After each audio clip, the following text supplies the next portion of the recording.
Assalamualaikum warahmatullahi wabarakatuh. Halo semuanya, perkenalkan nama saya Amira Nazila Zara Sahab dan kalian bisa memanggil saya Amira. Di kesempatan kali ini, saya akan membahas satu materi yang menurut saya ini adalah materi yang cukup menarik untuk kita bahas pada hari ini, yaitu menanamkan sejak dini tentang pendidikan anti korupsi. Jadi, apakah kalian sudah tahu apa itu korupsi? Korupsi adalah suatu bentuk ketidakjujuran atau tindak pidana yang dilakukan oleh seseorang atau suatu organisasi yang dipercayakan dalam suatu jabatan kekuasaan untuk memperoleh keuntungan yang haram dan penyalahgunaan kekuasaan untuk keuntungan pribadi seseorang. Jadi, apa dampak negatif korupsi bagi bangsa dan negara? Yang pertama adalah merusak fondasi ekonomi. Korupsi memiliki dampak yang merusak pada ekonomi suatu negara. Dana publik yang seharusnya digunakan untuk pembangunan dan pelayanan masyarakat sering disalahgunakan untuk kepentingan pribadi. Praktik korupsi menghambat pertumbuhan ekonomi dan menciptakan ketidaksetaraan yang lebih besar antara kelompok masyarakat. Yang kedua, melemahkan sistem pendidikan dan kesehatan. Anggaran untuk sektor pendidikan dan kesehatan sering menjadi sasaran empuk korupsi. Kurangnya dana yang seharusnya dialokasikan untuk pendidikan dan kesehatan dapat berdampak langsung untuk kualitas sumber daya manusia dan taraf kesehatan masyarakat. Yang ketiga, menghancurkan keadilan sosial. Korupsi menciptakan ketidaksetaraan dalam akses terhadap layanan publik.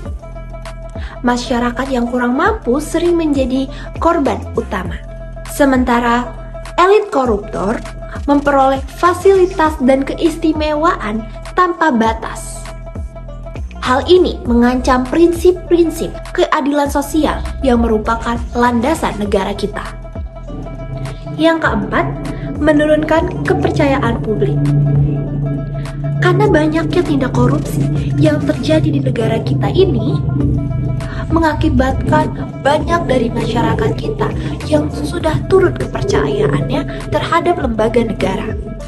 Korupsi menciptakan citra negatif kepada lembaga negara. Dari dampak-dampak tersebut, diperlukan tindakan yang intensif dan berkesinambungan dari semua lapisan masyarakat. Pemberantasan korupsi tidak hanya dilakukan oleh lembaga penegak hukum saja, tetapi juga melibatkan peran aktif masyarakat, media, dan sektor bisnis. Untuk menghindari dan mengikis perbuatan koruptif, perlu ditanamkan nilai-nilai anti korupsi yang diharapkan dapat menumbuhkan budaya anti korupsi termasuk di lingkungan kerja. Terdapat 9 nilai integritas yang juga dikenal sebagai nilai anti korupsi yang dirumuskan oleh KPK. Yang pertama, jujur, peduli, mandiri, disiplin, tanggung jawab, kerja keras, sederhana, berani, dan adil. Contoh-contoh perbuatan anti korupsi. Yang pertama, melakukan pekerjaan hingga selesai. Yang kedua, tidak menyontek atau menyalip pekerjaan orang lain. Yang ketiga, tidak memanipulasi data dan fakta pada suatu pekerjaan.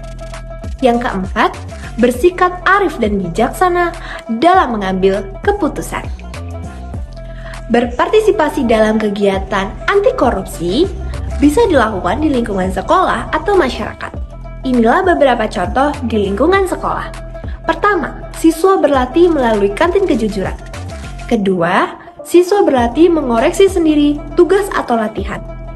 Ketiga, siswa berlatih mengidentifikasi karakter jujur.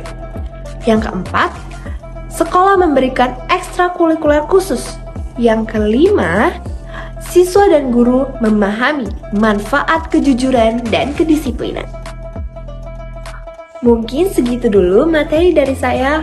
Mohon maaf apabila ada kesalahan. Wassalamualaikum warahmatullahi wabarakatuh.